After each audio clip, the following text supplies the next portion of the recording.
പ്രിയമുള്ളവരെ നമസ്കാരം. ആയോധന കലകൾ പ്രത്യേകിച്ച് പരാജയപ്പെടുന്നത് എപ്പോഴൊക്കെയാണ്? പലപ്പോഴും നമ്മൾ പറഞ്ഞു കേട്ടിട്ടില്ലേ, തല്ല് കൊണ്ട കഥകളൊന്നും നമ്മൾ പറയാറില്ല, തല്ല് കൊടുത്ത കഥകൾ മാത്രമാണ് പറയാറുള്ളത് എന്നുള്ളത്. പരാജയത്തിൻ്റെ വക്കുകളും അതിൻ്റെ കയ്പുനീരുമൊക്കെ അറിയുമ്പോഴാണ് വിജയത്തിന് സാധ്യതകൾ കൂടുന്നത്. അതുകൊണ്ട് തന്നെ ഇത് എവിടെയൊക്കെയാണ് പരാജയപ്പെടുന്നത്, എങ്ങനെയൊക്കെയുള്ള അവസരങ്ങളിലാണ് പരാജയം സംഭവിക്കുന്നത്? പറഞ്ഞു കേട്ടിട്ടില്ലേ, ബ്ലാക്ക് ബെൽറ്റൊക്കെ കിട്ടി ഒരുത്തൻ നേരെ ഒരാളെ അടിക്കാൻ ചെന്നു. കപ്പ പറിക്കുന്ന അവൻ്റെ കൈ വെച്ച് ഒറ്റയടിക്കും അവൻ്റെ ബോധം കെടുത്തി എന്നൊക്കെ പറയുന്ന നാടൻ പ്രയോഗങ്ങളുണ്ട്. അത് എന്തുകൊണ്ടാണ് അവിടെ അങ്ങനെ ഒരു അപകടം സംഭവിക്കുന്നത്, അല്ലെങ്കിൽ ഒരു പരാജയം സംഭവിക്കുന്നത് എന്നുള്ളതാണ്. അത് പൊതുവിൽ നമ്മൾ ഗുരുക്കന്മാർ നമ്മൾക്ക് പറഞ്ഞു തരാത്ത ചില രഹസ്യങ്ങൾ, അല്ലെങ്കിൽ നമ്മൾ ശ്രദ്ധിക്കാത്ത കുറച്ച് കാര്യങ്ങളിലാണ് അതിൻ്റെ അപകടം പതിയിരിക്കുന്നത്. അങ്ങനെയുള്ള രഹസ്യങ്ങളെക്കുറിച്ച് ചർച്ച ചെയ്യുകയാണ് ഇന്നത്തെ വീഡിയോയിലൂടെ. നേരെ വീഡിയോയിലേക്ക്.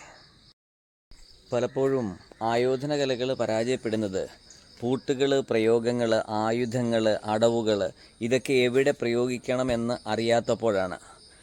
അങ്ങനെയുള്ള കലകളാണ് പിന്നീട് അധമമായി മാറുകയും ആൾക്കാർ എന്നേക്കുമായി അത് വിട്ടുപോകാൻ ചാൻസ് ഉള്ളതും. എന്ന് പറഞ്ഞു കഴിഞ്ഞാൽ, താൻ പഠിച്ച വിദ്യ തനിക്ക് ഉപയുക്തമായില്ലെങ്കിലത്തെ പഠിതാവിൻ്റെ അവസ്ഥയെക്കുറിച്ച് നമ്മളൊന്ന് ചിന്തിക്കേണ്ടതുണ്ട്. അതനുസരിച്ച് അവന് വ്യക്തിപരമായി പഠിക്കത്തക്ക രീതിയിൽ, ഉപയുക്തമാകത്തക്ക രീതിയിൽ മാറണം ആയോധന കലകൾ ഓരോന്നും. അതാണ് നമ്മൾ ചർച്ച ചെയ്യുന്ന പ്രധാന വിഷയം. നേരെ നോക്കാം. ആയോധന കലയിൽ ശ്രദ്ധിക്കേണ്ട പ്രധാനപ്പെട്ട കാര്യം, ഗുരുക്കന്മാർ പറഞ്ഞു കൊടുക്കും പൂട്ടുകളൊക്കെ തന്നെ. ഈ പൂട്ടുകളൊന്നും ഒരു കാരണവശാലും റോഡിൽ ചെയ്യരുത്, തല്ല് കിട്ടും. അതുപോലെ തന്നെ ഈ പൂട്ടുകൾ നമ്മൾ ചെയ്യുമ്പോൾ ശ്രദ്ധിക്കേണ്ട പ്രധാനപ്പെട്ട കാര്യങ്ങൾ, എല്ലാവരുടെയും ശരീരത്തിന് ഒത്തു വരുന്നതല്ലത്. അപ്പോൾ ശരീരത്തിൻ്റെ ആളിൻ്റെ വലിപ്പം, അതൊക്കെ പൂട്ടുകൾ നമുക്ക് ഉപയോഗിക്കുന്നത് ശരിക്കും പറഞ്ഞു കഴിഞ്ഞാൽ മറ്റു ചില കാരണങ്ങൾക്ക് വേണ്ടിയിട്ടാണ്. കൈയുടെ തിരിവുകൾ, അങ്ങനെയുള്ള കാര്യങ്ങൾ പഠിപ്പിക്കാൻ വേണ്ടിയുള്ള ഒരു മെത്തേഡ് മാത്രമാണ് പൂട്ടെന്നുള്ളതാണ് എൻ്റെ വ്യക്തിപരമായിട്ടുള്ള അഭിപ്രായം. അതിൻ്റെ തെളിവുകൾ ഞാൻ കാണിച്ചു തരാം കേട്ടോ. നോക്ക്, നമ്മൾ ഒരു പൂട്ട് പൂട്ടുമ്പോൾ ശ്രദ്ധിക്കേണ്ട കുറച്ച് കാര്യങ്ങളാണ് പറയേണ്ടത്. ഉദാഹരണം പറഞ്ഞാൽ, നിസ്സാരമായൊരു പൂട്ട് ഞാൻ കാണിച്ചിട്ട് ശ്രദ്ധിക്കുക. അടിക്കുന്നു, അടിച്ചു. നമ്മൾ ബ്ലോക്ക് ചെയ്തിട്ട് ഇങ്ങനെ ഒരു പൂട്ടാണ് പൂട്ടുന്നത്. അപ്പോൾ പൂട്ട് മുറുകും. ഓക്കെ, വ്യക്തമായി മനസ്സിലാക്കി. ഇങ്ങനെ ഒരു പൂട്ടായിട്ടാണ് നമ്മൾ പൂട്ടിയെടുക്കുന്നത്. ഇങ്ങനെ നമ്മൾ ശ്രദ്ധിക്കേണ്ട കുറച്ച് കാര്യങ്ങളുണ്ട്. ഒരാൾ അടിക്കുമ്പോൾ ആദ്യം നമ്മുടെ ശരീരത്തിൽ കൊള്ളാതെ നമ്മൾ തടുക്കുക എന്നുള്ളതാണ്. തട്ട് ചെയ്യുക. തട്ട് ചെയ്ത് കഴിഞ്ഞാൽ ഇങ്ങനെ ഇരിക്കുന്ന കൈ ഇങ്ങോട്ട് വളയുകയാണ് വേണ്ടത്. അതിന് നമ്മൾ ചെയ്യേണ്ടത് കൈ മാക്സിമം, അതായത് നമ്മുടെ കൈയുടെ ഈ മടക്ക് ഇവിടെ വരെ കയറുന്ന രീതിയിൽ പിടിക്കുക. സാധാരണ ചെയ്യുമ്പോൾ ഇങ്ങനെയാണ് ചെയ്യാറുള്ളത്. ഞാൻ പറയുന്നത് ഇങ്ങനെ ചെയ്യുക. എന്നിട്ട് വലിച്ച ഈസി ആയിട്ട് കണ്ടോ, ആൾ വഴങ്ങി വരും. നമുക്ക് വലിയ സ്ട്രെയിൻ ഒന്നുമില്ല. ക്ലിയർ ആയിട്ട് പിടികിട്ടിയോ? ഒന്നുകൂടെ. അതായത് അടിക്കണു, നമ്മളിങ്ങനെ പിടിക്കുമ്പോൾ പെട്ടെന്ന് തന്നെ ആൾ മടങ്ങി വരും. മടങ്ങി വന്നാൽ നമ്മുടെ കയ്യിൽ പിടിക്കുക. 2-3 കാര്യങ്ങളുണ്ട്. ഇങ്ങനെ പിടിച്ചില്ലാത്ത പക്ഷം ഈ കൈ ഇവിടെ നിന്ന് ഇങ്ങനെ ഊരാൻ ചാൻസ് ഉണ്ട്. മനസ്സിലാകുന്നുണ്ടോ? ഊരിക്ക് ഇങ്ങനെ ഊരിപ്പോവും. അപ്പോൾ അത് പൂട്ടാവില്ല. അടിച്ചു നമ്മൾ ബ്ലോക്ക് ചെയ്തതിന് ശേഷം ഇങ്ങനെ പൂട്ടിക്കഴിഞ്ഞാൽ നമ്മൾ ചെയ്യേണ്ടത്, നമ്മൾ കയറി നിൽക്കണം. ഇപ്പോൾ ഊരാൻ പറ്റുമെന്ന് നോക്കി, പറ്റില്ല. അപ്പോൾ 2-3 ഘടകങ്ങളുണ്ട്. അടുത്ത ഘട്ടത്തിൽ ഈ മസിൽ കണ്ടോ, ഈ മസിലിൻ്റെ ഇവിടെ നമ്മൾ കൈകൾ കൊടുക്കണം. അപ്പോൾ ഒട്ടും ഊരില്ല. അടുത്ത സ്റ്റെപ്പ് ക്ലിയർ ആയിട്ട് മനസ്സിലായി. ഇനി ഇങ്ങനെ പിടിക്കുന്ന സമയത്ത് അവിടുന്ന് അടി വരാമോ എന്ന് സംശയമുണ്ട്. അടിക്കാൻ പറ്റില്ല. കാരണം ഇത് പൊങ്ങുമ്പോൾ ആൾക്ക് വേദന എടുക്കും, കൈയുടെ ഷോൾഡർ ഊരിപ്പോകാനുള്ള ചാൻസ് ഉണ്ട്. അപ്പോൾ ഇങ്ങനെ പൂർണ്ണമായി പിടിച്ച് നമ്മൾ പിടിക്കുന്നതിനെയാണ് നമ്മൾ പൂട്ടെന്ന് പറയുന്നത്. അപ്പോൾ ആളുടെ അവസ്ഥ നോക്കി കണ്ടോ, നമുക്ക് വലിയ സ്ട്രെയിൻ ഒന്നുമില്ല, പറിച്ചൊക്കെ ഇതാ കണ്ടോ, ഈസി ആയിട്ട്. അപ്പോൾ ബോഡിയോട് ചേർന്ന് കൃത്യമായി നിൽക്കണം എന്നുള്ളതാണ് പ്രധാനമായ കാര്യം. ഓക്കെ, ഇനി ഇതേ പൂട്ട് വണ്ണമുള്ള ഒരാൾക്കിട്ട് ചെയ്യാൻ പറ്റുമോ എന്നുള്ളതാണ്. അപ്പോൾ നമ്മുടെ കൂട്ടുകാരനാണ്, സ്റ്റുഡൻ്റൊക്കെ ആണെങ്കിൽ പറ്റും, കാരണം അയാൾ നിന്ന് തരും. ആദ്യം ഞാൻ കാണിച്ചില്ല, നടിച്ച്. ഇപ്പോൾ നമ്മളിങ്ങനെ തട്ടുന്നത് കണ്ടോ, അപ്പോൾ ഇങ്ങനെ നമ്മളിങ്ങനെ അതേ പൂട്ട് നമുക്ക് പൂട്ടിയിട്ട് പിടിക്കാൻ പറ്റും. ചേർത്ത് പിടിക്കണം. നമ്മൾ ഈ പറഞ്ഞ തിയറികളെല്ലാം പഠിക്കണം. എന്നാൽ ആൾ കുറച്ച് ബലമുള്ള ആളാണ്. അടിച്ച് തട്ടിയുണ്ടോ, തട്ടിയപ്പോൾ ഞാൻ കയറുമ്പോൾ ആൾ ഈ കൈ മടക്കും. നമ്മൾ എത്ര ശ്രമിച്ചിട്ടും കൈ മടക്കുന്നില്ലെങ്കിൽ നമുക്കിത് ചെയ്യാൻ പറ്റില്ല. കണ്ടോ, കാരണം ആളിൻ്റെ ബലം ഇങ്ങോട്ട് വരാൻ ചാൻസ് ഉണ്ട്. അപ്പോൾ ഇത് പൂട്ടാൻ പറ്റില്ല. ഇനി അഥവാ ഞാൻ കയറിയാൽ മറ്റേ കൈ ഇത് പിടിച്ചു കണ്ടോ, ഞാൻ അങ്ങോട്ട് പിടിക്കുന്ന അതേ അങ്ങോട്ട് വരും. കണ്ടോ, അങ്ങനെ വരുന്ന സന്ദർഭങ്ങളിൽ നമുക്ക് പൂട്ടാനായിട്ട് പറ്റില്ല. ഇത് കൃത്യമായിട്ട് പറഞ്ഞു കൊടുത്തില്ലെങ്കിൽ, സ്റ്റുഡൻറ്റിനെ പറഞ്ഞു വിട്ട് റോഡിൽ വെച്ച് തല ഉണ്ടാകുമ്പോൾ അവനിത് ശ്രമിച്ചാൽ 100% പരാജയപ്പെടില്ലേ. അതുകൊണ്ട് പൂട്ടെന്ന് പറയുന്നത് പബ്ലിക് ഫൈറ്റിങ്ങിൽ പറ്റില്ല എന്ന് മനസ്സിൽ ഓർത്ത് വയ്ക്കുക. ഇനി അടുത്തൊരു പൂട്ടോടൊന്ന് കാണിച്ചു തരാം.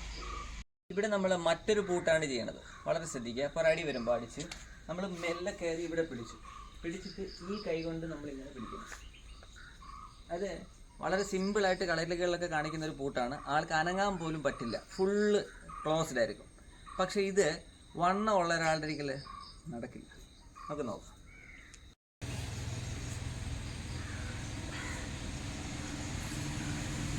ഇതായിരിക്കും അവസ്ഥ.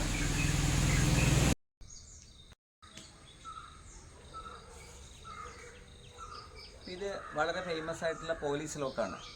ഈ പോലീസ് ലോക്ക് പലപ്പോഴും വണ്ണമുള്ള ഒരാളുടെ നടക്കില്ല. ഒന്ന് ശ്രദ്ധിച്ചു.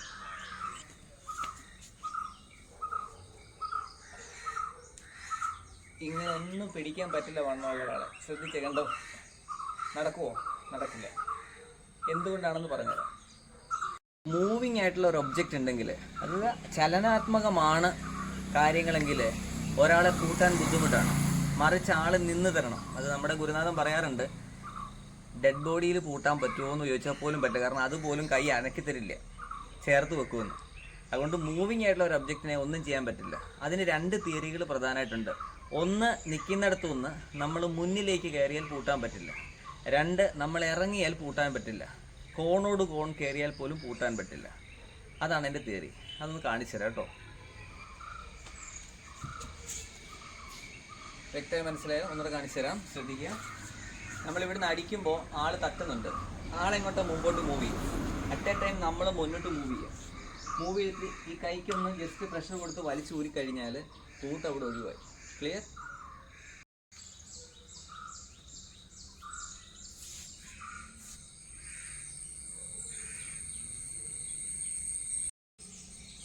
ഇവിടെ അടിക്കുമ്പോൾ ആളകത്തോട്ടാണ് മൂവ് ചെയ്യുന്നത്. നോക്കിയാൽ കൈ വരുന്നുണ്ടോ? ആ മൂവ് ചെയ്യുമ്പോൾ നമ്മളതിനടിയിലൂടെ കയറി കഴിഞ്ഞാൽ ഇത് ക്രോസായി വരുന്നുണ്ടോ? ആ സമയത്ത് നമ്മൾ പിടിച്ചു കഴിഞ്ഞാൽ ആൾക്കൊന്നും ചെയ്യാൻ കഴിയില്ല. എന്ന് പറഞ്ഞു കഴിഞ്ഞാൽ അനങ്ങാതെ നിൽക്കുന്ന ഒരുത്തനെ മാത്രമേ നമുക്ക് പൂട്ടാൻ പറ്റുള്ളൂ. മൂവ് ചെയ്യുന്നതിനെ പൂട്ടാൻ പറ്റില്ല. ഇതൊന്നും പബ്ലിക് ഫൈറ്റിങ്ങിൽ പറ്റില്ല എന്നുള്ളത് ഞാൻ കാണിച്ചു തരാം. ഇതായിരിക്കും അടിയുണ്ടാകുമ്പോൾ പൂട്ടിയുള്ള കുഴപ്പം. പൂട്ടുന്നയാൾ അയാളുടെ 2 കൈ ഉപയോഗിച്ചാണ് പൂട്ടുന്നത്. പുറകിൽ നിന്ന് വരുന്ന അടി നമുക്ക് തട്ടാൻ പറ്റില്ല. അതുകൊണ്ട് ഒരു കാരണവശാലും സ്ട്രീറ്റ് ഫൈറ്റിൽ പൂട്ടരുത്. ഇങ്ങനെയുള്ള കാര്യങ്ങൾ കുറച്ചൊക്കെ ഒന്ന് പറഞ്ഞു കൊടുത്തത്. അതായത് നമ്മുടെ മസ്കുലിൻ സൈനുള്ള ആളാണോ, ലീനാണോ, ആളിൻ്റെ അവസ്ഥ അനുസരിച്ചാണ് നമ്മുടെ പ്രയോഗങ്ങളൊക്കെ തന്നെ. കൃത്യമായി മനസ്സിലായില്ലേ? നമ്മൾ ശ്രദ്ധിക്കേണ്ട പ്രധാനപ്പെട്ട കാര്യങ്ങൾ ഇങ്ങനെയുള്ള കാര്യങ്ങളാണ്. ഇപ്പം ആളിൻ്റെ വലിപ്പം, ഹൈറ്റ്, അതുപോലെ വണ്ണം കുറവാണോ, തീരെ ചെറുതാണോ, കൈയുടെ രീതികൾ, അതൊക്കെ നമുക്ക് ഒറ്റ സെക്കൻഡ് കൊണ്ടൊരു പ്രശ്നം വരുമ്പോൾ സ്കാൻ ചെയ്യുന്ന പോലെ ചെയ്യാൻ പറ്റണം. അതിന് കുറച്ചേറെ തന്ത്രങ്ങൾ ഗുരുക്കന്മാർ സൂക്ഷിച്ചു വെച്ചിട്ടുണ്ട്.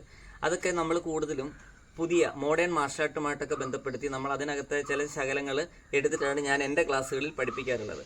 അത് സ്ട്രീറ്റ് ഫൈറ്റിങ്ങിന് നമ്മുടെ കുട്ടികൾക്ക് ഒരുപാട് ഉപയുക്തമാവും. ഇങ്ങനെയുള്ള കാര്യങ്ങൾ നിങ്ങൾക്ക് ഉപകാരപ്പെട്ടു എന്ന് കരുതുന്നു. ഒരുപാട് ഐഡിയകളും പുതിയ വീക്ഷണകോണുകളുമായിട്ട് അടുത്ത വീഡിയോയിൽ കാണാം. നന്ദി, നമസ്കാരം. Thank you so much.